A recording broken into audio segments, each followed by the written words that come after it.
ఈరోజు వాతావరణం అయితే బయట చాలా చల్లగా ఉంది. వర్షం పడుతోంది మాకు. చల్లగా ఉంటే నాకేమో వేడివేడిగా ఏదైనా చేసుకొని తినాలనిపిస్తోంది. అలా కిచెన్‌లోకెళ్ళి ఇలా ముద్దపప్పు చేసేసి, లంచ్ టైమ్ అయిపోయిందని త్వరగా పప్పు చేసేసాను. నాకో సామెత గుర్తొస్తోంది. మేనత్త కొడుకు ఓ మొగుడేనా, ముద్దపప్పు ఓ వంటకమేనా అని ఎవరో అన్నారట.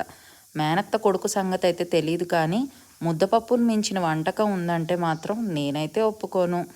అలా వేడివేడి అన్నంలో ఇలా నెయ్యేసుకుని, ఇలాంటి వేయించిన కందిపప్పు ముద్దపప్పుగా వండుకుని, దాన్ని కలుపుకుని తింటే, పక్కన పల్చగా ఏదైనా పులుసో, చారో ఉంటే, అదీ కాకపోతే కనీసం పోపు మజ్జిగైనా ఉంటే, పక్కన ఒక ఎండావకాయ ముక్కో, పచ్చావకాయ ముక్కో వేసుకుని తింటే, దీన్ని మించిన రుచి ఉందంటారా?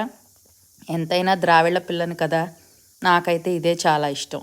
మీలో ఎంతమందికి ఇష్టమో కింద కామెంట్ చేయండి.